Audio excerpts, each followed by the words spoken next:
बात आज की चैनल के कार्यक्रम स्वास्थ्य चर्चा में मैं सुरेंद्र चतुर्वेदी आपका स्वागत करता हूं। दोस्तों, जैसा आपको मालूम है कि इस कार्यक्रम के अंदर हम मित्तल हॉस्पिटल के किसी ऐसे रोग विशेषज्ञ को आपकी साक्षात्कार के लिए लाते हैं जो कहीं ना कहीं किसी न किसी मामले में आपके सेहत और आपके शरीर से संबंध रखता है।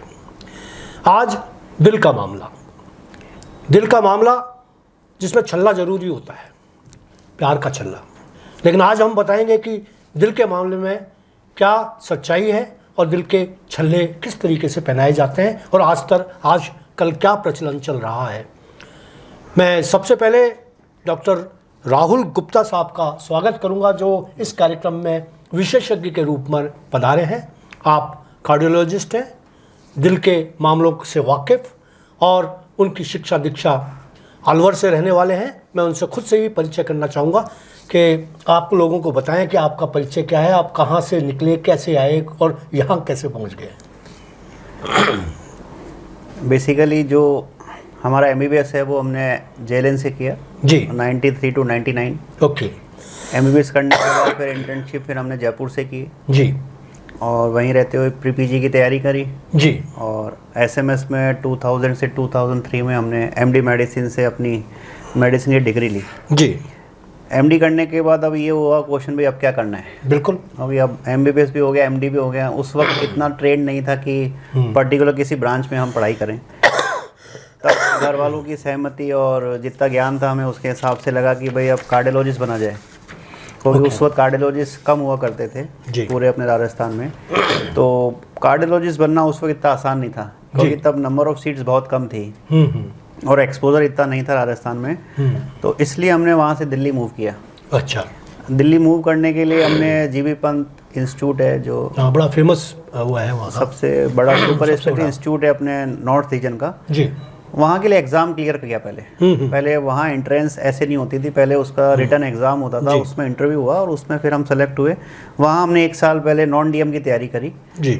1 साल वहाँ पढ़ाई करने के बाद फिर DM एग्ज़ाम क्लियर किया और 2005 से 2008 में वहाँ पे DM की डिग्री ली और वहाँ पे काफ़ी अच्छा एक्सपोजर था। वहाँ पे जो प्रोसेस होते थे उस वक्त आज से 15-20 साल पहले काफ़ी एडवांस स्टेज के प्रोसेस हुआ करते थे जी। और फिर 2008 के बाद यहाँ अजमेर में हमने यहाँ ज्वाइन किया क्योंकि हम रहने वाले जयपुर के हैं। तो चूँकि जयपुर के पास अजमेर ही, अजमेर से MBBS किया तो यहाँ पे शुरू से स्नेह था अजमेर से। तो यहाँ पे 2008 दिसंबर से मैंने मित्तल में आप 2008 से लगातार चल रहे हैं। बिल्कुल, मित्तल 2008 से 24 तक। यस, कमाल है। मतलब मैं समझता हूँ कि ये तो आप इनिशियल डॉक्टर्स जो हैं जब शुरू हुआ था अस्पताल तब से ही आप यहाँ अपनी सेवाएं दे रहे हैं। बिल्कुल, जो कार्डिक डिपार्टमेंट है मित्तल हॉस्पिटल में वो मेरी देखरेख में ही शुरू हुआ। इवन कैथ लैब भी मेरे सामने ही लगी। अच्छा। और कैथ लैब लगने के बाद फिर जो जर्नी शुरू हुई वो आज तक कंटिन्यू है। बहुत अच्छी, बहुत बधाई आपको। आपने एक सफल डॉक्टर के रूप में आप प्रख्यात हैं अजमेर के अंदर। अब मैं साइंस से जुड़े हुए सवाल आपके जो साइंस के हैं, एक एंजियोप्लास्टी शब्द जो चल रहा है वो अभी पिछले विगत 2 दशकों में बड़ा लोकप्रिय हुआ है कि एंजियोप्लास्टी क्या होती है और क्यों इसकी ज़रूरत पड़ती है।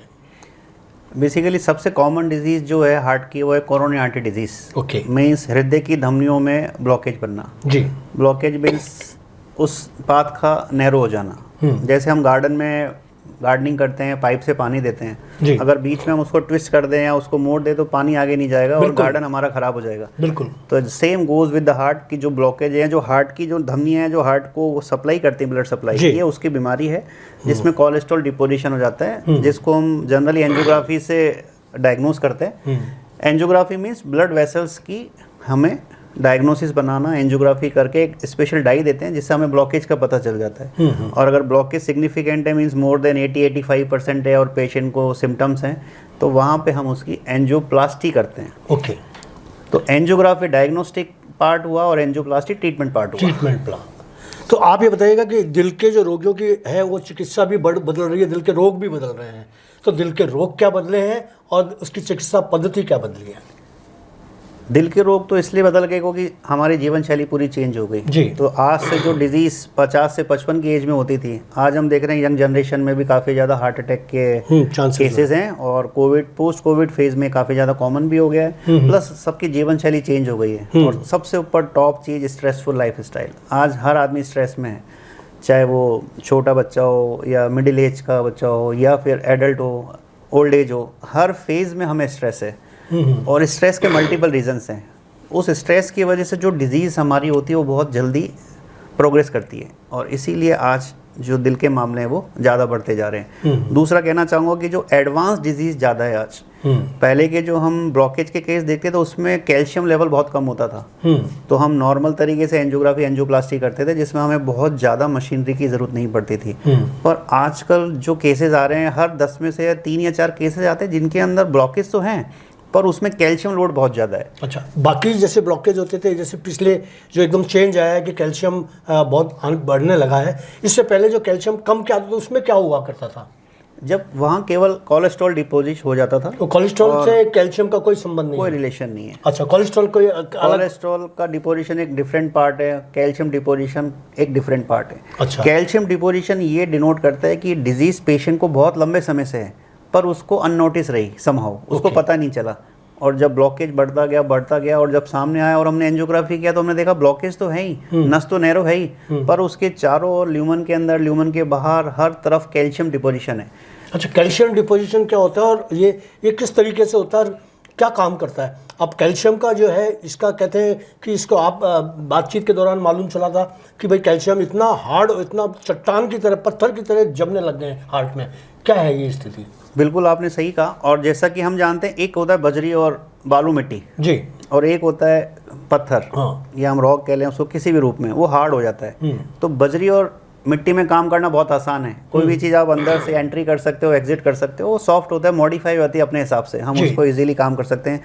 ऐसी हमारी नसें होती हैं, इतनी सॉफ्ट, इतनी मुलायम, जिसके अंदर कोई भी चीज़ इजीली जाती है और इजीली बाहर आती है। लेकिन जब कैल्शियम डिपॉजिट होता है तो वही मिट्टी जैसी संरचना या बजरी जैसी संरचना पत्थर में चेंज हो जाती है।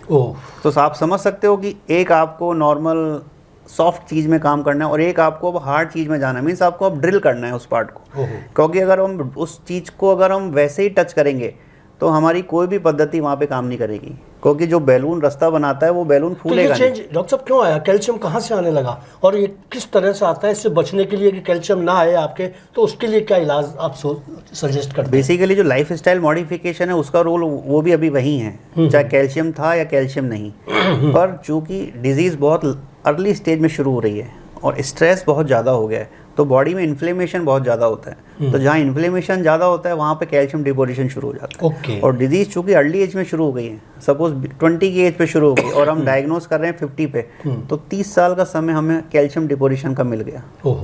तो इसीलिए कह रहा हूँ कि आजकल अच्छी लाइफ स्टाइल रखना बहुत ज़रूरी है। अच्छा, तो एक मेरा सवाल ये है कि ये जो मेटललेस एंजियोप्लास्टी का एक शब्द चला है साइंटिफिक, ये क्या है और इसकी ज़रूरत क्यों पड़ती है? काफ़ी अच्छा क्वेश्चन पूछा है और आज की जो टॉक है हम उसी पे सेंटर करेंगे कि what is metal less angioplasty.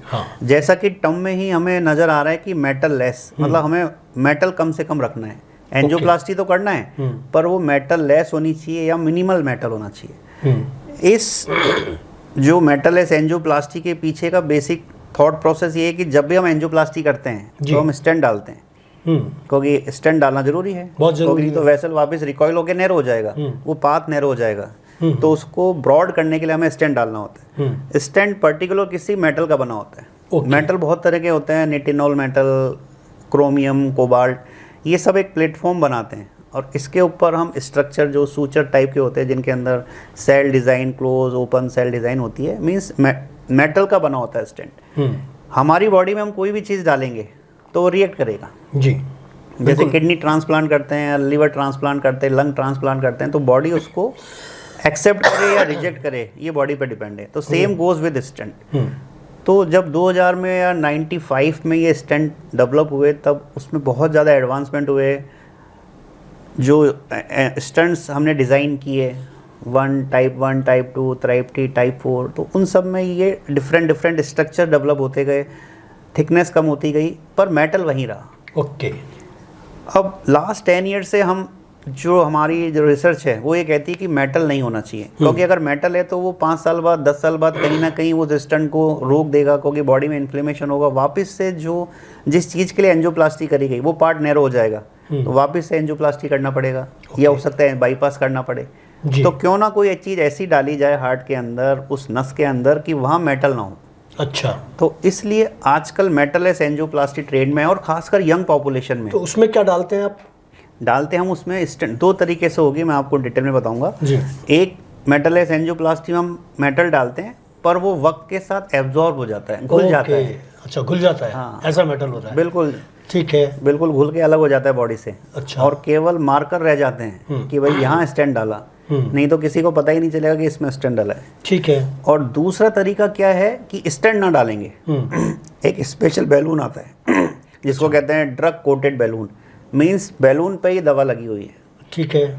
आज से पहले कभी ऐसा नहीं हुआ। पहले नॉर्मल बैलून आते थे। हाँ। उसमें कोई दवा नहीं होती थी, दवा केवल स्टेंट के अंदर होती थी। अब क्या हुआ, हमने ये सोचा बैलून में ही दवा डाल दें, बैलून को इन्फ्लेट करें, नस को चौड़ा करें, क्योंकि हमारा मेन एम क्या है, हाँ, नस चौड़ा हो जाए और वो लंबे समय तक चौड़ी रहे जी, और मेटल ना रहे।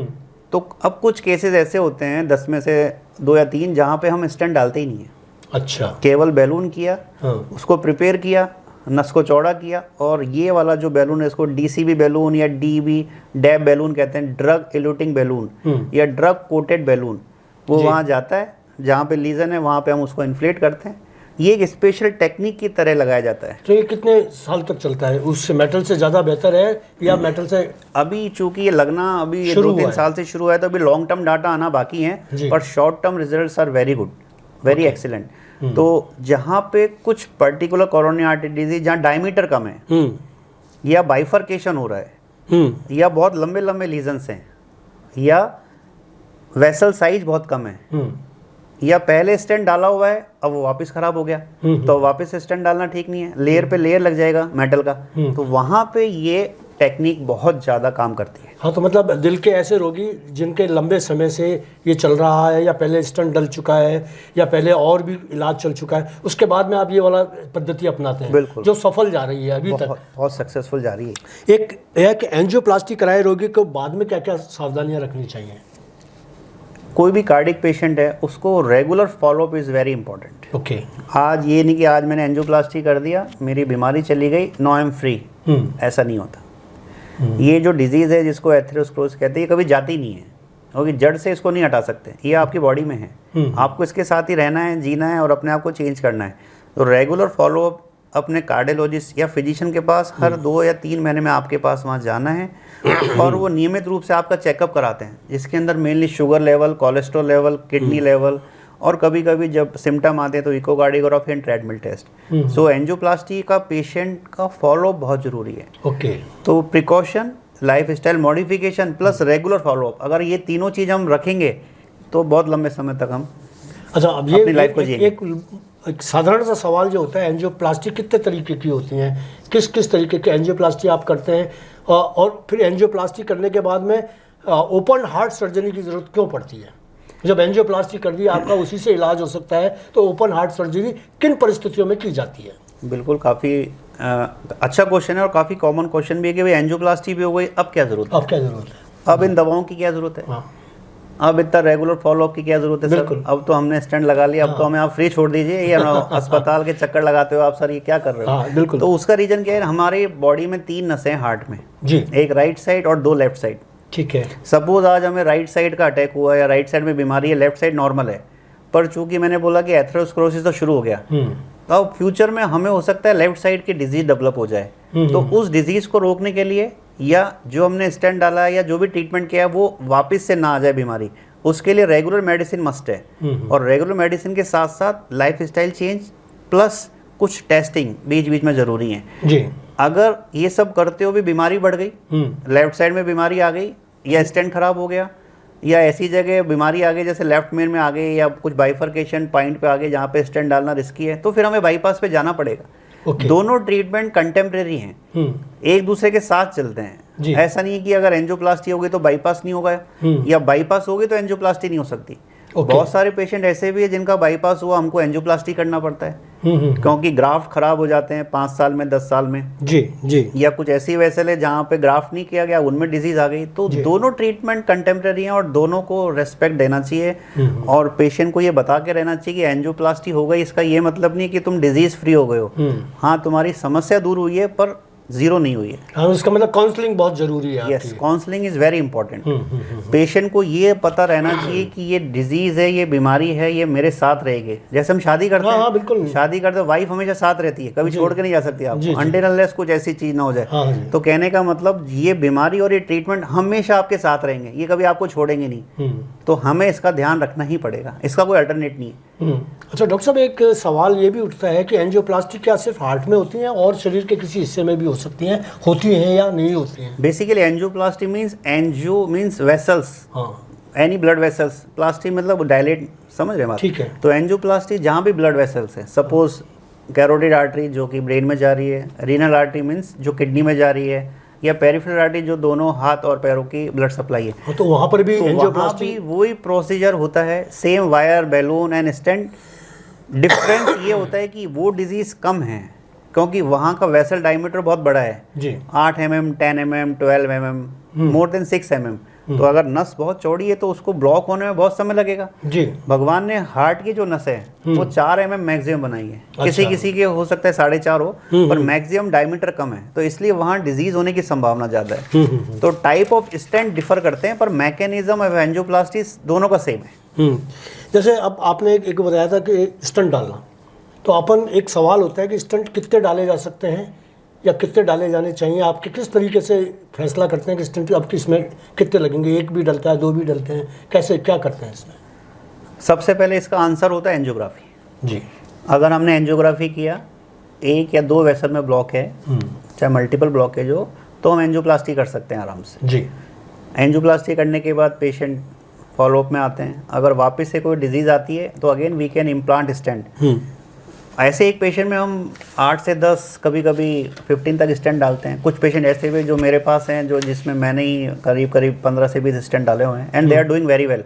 कुछ पेशेंट ऐसे भी होते हैं जो कहते हैं सर सब कुछ कर दीजिए पर बाईपास नहीं करेंगे, आप वापस से स्टेंट डाल दीजिए। तो उस केसेस में मैंने जैसे अभी आपको बताया मेटल लेस एंजियोप्लास्टी, जहाँ रिपीट एंजियोप्लास्टी हो रही है, मल्टीपल स्टेंट लग रहे हैं, वहाँ पे अब आपके पास ये ऑप्शन बहुत अच्छा आ गया जी। ड्रग कोटेड बैलून, वहाँ पे आप जाइए, बीमारी के पास जाइए, वहाँ पे बैलून को इन्फ्लेट करिए और जो डैब है या डीसीबी है वहाँ उसको लगा दीजिए। पेशेंट को कोई परेशानी नहीं होगी, उसको वापस से मेटल नहीं जाएगा हार्ट में। तो ये बहुत ज़रूरी है। डॉक्टर साहब एक सवाल मैं अंतिम सवाल से पहले ये पूछना चाहूँगा कि आपको कितने साल से आपने ऑपरेशंस किए और अब तक आपने कितने मरीजों को हार्ट को देख लिया है, ठीक कर दिया है? कार्डियोलॉजी फील्ड में मैं 2005 से हूँ जी। शुरू के 3-4 साल तो हम एज ए स्टूडेंट रहे, हमारे प्रोफेसर सीनियर के साथ हमने सीखा और वहीं से हमने अपना एंजियोग्राफी एंजियोप्लास्टी का सफ़र शुरू किया। तो आज करीब 20 ईयर्स लगभग हो गए और नंबर तो मैं एग्जैक्ट नंबर तो नहीं बता सकता, पर यस डेली हम 5-10 केस करते हैं जिसमें angiography, angioplasty, peripheral angioplasty, different type के केसेस होते हैं। तो करीब हज़ारों केस मेरे हाथ के थ्रू निकल गए और कोशिश सब तो नहीं, ऐसे नहीं हो सकता कि आप कोई काम करें और उसमें कुछ रिजल्ट आपके फेवर में सारे आ जाएं, ऐसा नहीं होता। पर कोशिश यही रहती है कि जो रिजल्ट रहे वो ऑप्टिमम रहे और हम अपना बेस्ट दें जी। अपना बेस्ट देने के बाद जो भी रिजल्ट आता है वो हमें एक्सेप्ट होना चाहिए। तो 98% पेशेंट एंजियोप्लास्टी के बाद अच्छा चलते हैं। चलिए डॉक्टर साहब एक सवाल कि आप मित्तल हॉस्पिटल में काम कर रहे हैं और आपने इस हार्ट डिपार्टमेंट को, कार्डियोलॉजी डिपार्टमेंट को शुरू से देखा है, विकसित किया है, समृद्ध किया है, संपन्न किया है और उसको सुरक्षा के साथ में चलाया है। तो ये है कि यहाँ कौन कौन सी सुविधाएं ऐसी हैं जो मित्तल हॉस्पिटल में हैं, आसपास के इलाकों में नहीं हैं? बिल्कुल, जैसा मैंने अभी आपको बताया कि कॉम्प्लेक्स एंजियोप्लास्टी जो कि अभी हमने डिस्कस किया वो काफ़ी ज़्यादा होने लगी और हम लोग भी मित्तल हॉस्पिटल में काफ़ी दिनों से करते हैं। कॉम्प्लेक्स एंजियोप्लास्टी मतलब ये होता है कि एंजियोप्लास्टी तो हो रही है पर पेशेंट की कैरेक्टरिस्टिक कॉम्प्लेक्स है, तो वहाँ पे आपको डिफरेंट मशीनरी चाहिए जी। जैसे कैल्शियम कटिंग मशीन चाहिए जिसके अंदर हम 3 तरीके से कैल्शियम कटिंग आती है आजकल। IVL, इंट्रावास्कुलर लिथोट्रिप्सी, जिसके अंदर हम एक बैलून ले जाते हैं और उसको वहाँ ड्रिल करते हैं। एक होता है रोटा एब्लेशन जिसमें एक कंसोल आता है और उसके अंदर जो वायर एंड बैलून होता है, और रोटा एब्लेटर होता है जिसमें डायमंड चिप होती है, वो कोरोनरी आर्टरी में जाके वहाँ के कैल्शियम को काटता है। और तीसरा होता है ऑर्बिटल एथेरेक्टमी। तो ये 3 तरह के डिवाइसेस है जो कि पहले हम केवल बाईपास के थ्रू ठीक कर पाते थे, आज हम एंजियोप्लास्टी के थ्रू इन केसेस को ठीक कर सकते हैं। और सेकेंड इम्पॉर्टेंट थिंग, जैसे मैंने बताया कि ड्रग एलूटिंग बैलून, अब काफ़ी केसेस में हम इस बैलून को यूज़ करने लगे हैं। और तीसरा ऑप्शन, जैसे मैंने बताया कि स्टेंट जो घुल जाते हैं, तो ये तीनों ऑप्शन हमारे पास हैं। और तीनों यहाँ आपके तीनों हमारे पास अवेलेबल हैं। और मित्तल हॉस्पिटल में हम काफ़ी केस कर चुके हैं और काफ़ी अच्छे रिजल्ट्स भी हैं। जैसे हार्ट के मामले में मोस्टली ये कहा जाता है कि हार्ट से मतलब एक स्पेसिफिक हार्ट का हॉस्पिटल जो होता है वो बड़ा कामयाब होता है। जैसे इटर्नल हॉस्पिटल है जयपुर में, और उसमें ये माना जाता है कि भाई वो जो हॉस्पिटल है उसमें सिर्फ हार्ट के केसेस होते हैं, तो वो ज़्यादा महत्वपूर्ण होता होगा। और यहाँ तो सब तरीके के केसेस होते हैं। तो क्या आप इसमें कोई अंतर समझते हैं या नहीं? बिल्कुल थोड़ा बहुत डिफरेंस होता है। डिफरेंस बेसिकली मशीनरी का है। अगर आपके पास वो हार्डवेयर ही नहीं है जो कि उस केस को करने के लिए ज़रूरी है, तो हम वो केस नहीं कर सकते। तो ऑब्वियसली जो एक बहुत बड़े लेवल के हॉस्पिटल्स होते हैं, जो कि मेट्रो हॉस्पिटल्स में होते हैं या मेट्रो प्लेसेस में होते हैं, वहाँ पे मशीनरी थोड़ी और एडवांसमेंट होती है। प्लस चूँकि ये जितने भी प्रोसेस होते हैं बहुत कॉस्टली होते हैं, ठीक है।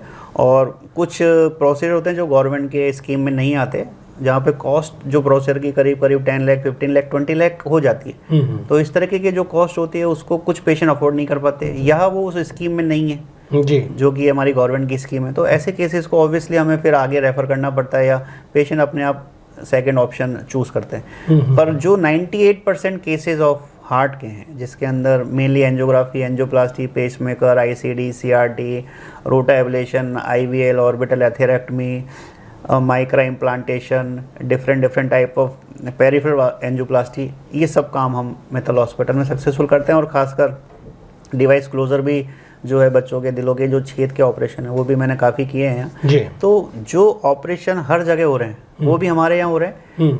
और अगर कोई स्पेशल केस के लिए अगर कोई मशीनरी अलग है तो वो डिफरेंट पार्ट है। तो कोई भी हॉस्पिटल हो, चाहे वो इटर्नल हॉस्पिटल हो, फोर्टिस हॉस्पिटल हो, मैकेनिज़्म और मशीनरी सेम है, ऑपरेटर्स भी सेम है, सबका जो ज्ञान है वो भी सेम है। अब ये डिपेंड करता है फेथ पे, पेशेंट को फेथ कहाँ है।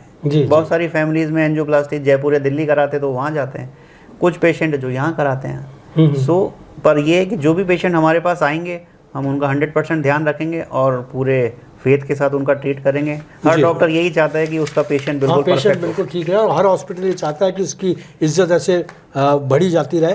तो डॉक्टर राहुल गुप्ता, आपका बहुत बहुत शुक्रिया, आप हमारे कार्यक्रम में आए। दोस्तों, आपने महसूस किया होगा कि जो आपके दिल से जुड़े हुए मामले हैं उनका राहुल गुप्ता जी ने बहुत अच्छे तरीके से, बड़े सलीके से और बहुत ही अच्छी भाषा के अंदर आपको समझाया कि किस किस तरीके से दिल के जितने भी रोग होते हैं उसमें मित्तल हॉस्पिटल किस तरीके से अपनी भूमिका अदा कर रहा है। और डॉक्टर साहब जो 2008 से कह रहे हैं यहाँ अजमेर हैं और आज 2024 चल रहा है, तो इतने 20 सालों के अंदर इन्होंने जिस तरीके का काम किया है वो निश्चित रूप से शहर के लिए हज़ारों जो ऑपरेशंस कर चुके हैं और सफलतम ऑपरेशन अगर कर चुके हैं, तो आपको मेरी ये राय है कि आप एक बार पहले डॉक्टर साहब से सलाह ले लें और आपको अगर फिर नहीं लगता है तो आप बाहर जाने को स्वतंत्र हैं। वैसे आज अजमेर के अंदर आपको मित्तल हॉस्पिटल में हार्ट संबंधी सारी फैसिलिटीज़ उपलब्ध हैं।